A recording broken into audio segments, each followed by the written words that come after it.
ये आज प्रतिभा सम्मान समारोह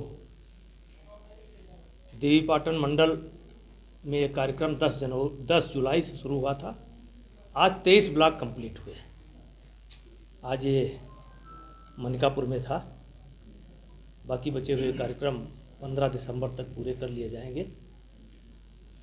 ये जनवरी तक अभियान चलेगा। जिस तरीके से दिल्ली में ब्लास्ट हुआ, कैसे देखते हैं इस चुनाव के भी बिहार में चला, उसमें ब्लास्ट है? देखिए, ये नहीं होना चाहिए था, लेकिन हो गया। और गृह मंत्री जी बहुत गंभीरता से उन्होंने इस विषय को लिया है। प्रधानमंत्री जी ने भी इस विषय को बहुत गंभीरता से लिया है और चलती हुई गाड़ी में ब्लास्ट हुआ है।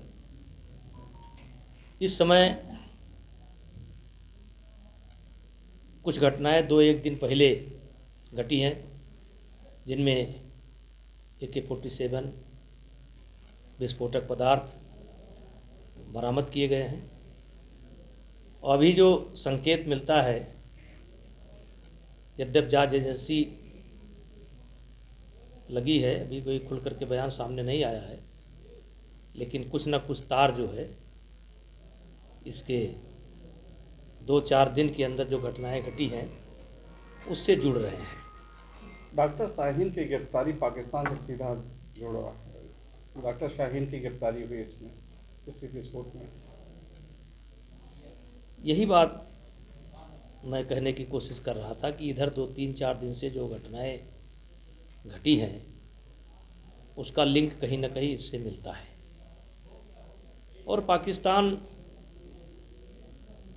या आतंकवादी इस बात को बहुत अच्छी तरीके से जानते हैं कि उनकी क्षमता हमारे देश से सामने की लड़ने की नहीं रह गई है। तो कुछ छुप करके ही घटनाएं होती हैं और जिनका पूरा खुलासा हो जाएगा और सबके साथ वही होगा जो होना चाहिए। नेताजी देवरिया के सपा सांसद ने कहा है कि उनको इस्तीफा दे देना चाहिए। देश सुरक्षित हाथों में बात आपने की। 2014 के पहले इस देश के क्या हालात थे,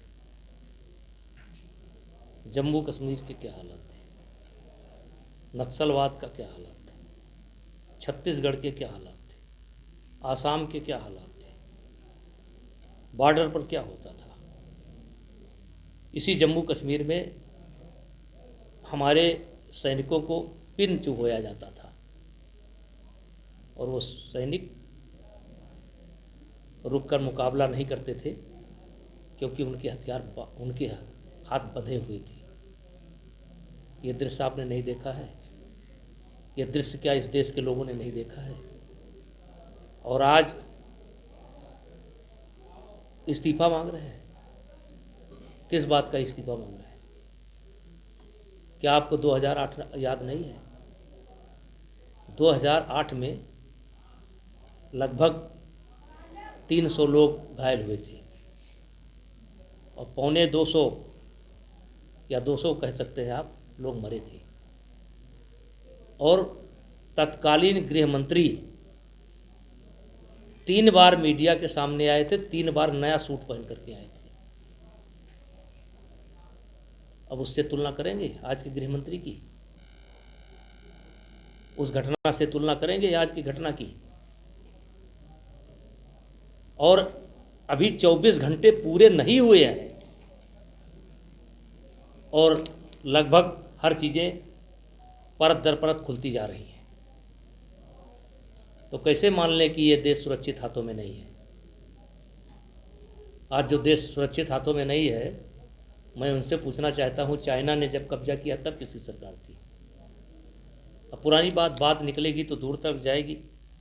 चाइना ने कब्जा किया तब किसकी सरकार थी? 62 में किसकी सरकार थी? जब 92,000 सैनिक बिना शर्त छोड़ दिए गए तब किसकी सरकार थी? तो ये सब खोदने की आवश्यकता नहीं है। वर्तमान सरकार बहुत मजबूती से इन सब का सामना कर रही है। लेकिन कहीं ना कहीं 12 साल में पहली बड़ी घटना है, तो क्या सुरक्षा एजेंसियों की कुछ चूक नहीं हुई? देखिए, इतना बड़ा देश है और सबसे बड़ी बात है कि यही लोग बैठे हुए हैं, यहीं पैदा हो जाते हैं। अब लड़ाई का तरीका बदल गया है। आप सोचिए कि भूसे में से जो है सुई निकालना कितना कठिन काम है, लेकिन धन्यवाद है हमारी देश की एजेंसी को कि भूसे में से भी सुई निकाल ले रहे हैं। अभी 20 घंटा नहीं बीता है और सुई निकल गई। कांग्रेस नेता का ये आरोप है कि 2900 किलो जो विस्फोटक मिले हैं, आखिरकार एजेंसियों की कितनी बड़ी चूक रही कि कैसे कश्मीर से होते हुए दिल्ली पहुंच गए। देखिए, कांग्रेस को तो बोलने का अधिकार नहीं है, कांग्रेस को बोलने का राइट ही नहीं है। ये सारी समस्या के जड़ में अगर किसी ने खाद दिया है, पानी दिया है, तो कांग्रेस ने दिया। आज उन्हीं के कर्मों का फल ये देश भोग रहा है। ये हमारे कर्मों का फल नहीं है, भारतीय जनता पार्टी के कर्मों का फल नहीं है। ये जो फल भोग रहा है वो कांग्रेस की ही भूल का परिणाम है। आज बिहार में अंतिम चरण का चुनाव चल रहा है और ऐसे में दिल्ली में विस्फोट, विपक्ष उधर से लेकर इधर तक जोड़ रहा है। अब विपक्ष का काम ही है, पहले चरण में ही उनका सफाया हो चुका है। पहले चरण में ही उनका सफाया हो चुका है। पहली चरण की सीटों को नोट कर लीजिए, जब परिणाम आएगा तो देख लीजिए। बिहार में इस बात का चुनाव नहीं है, बिहार में चुनाव सेट हो गया है और भारतीय जनता पार्टी, नीतीश कुमार गठबंधन और सहयोगियों की सरकार बन रही है, भारी बहुमत से बन रही है।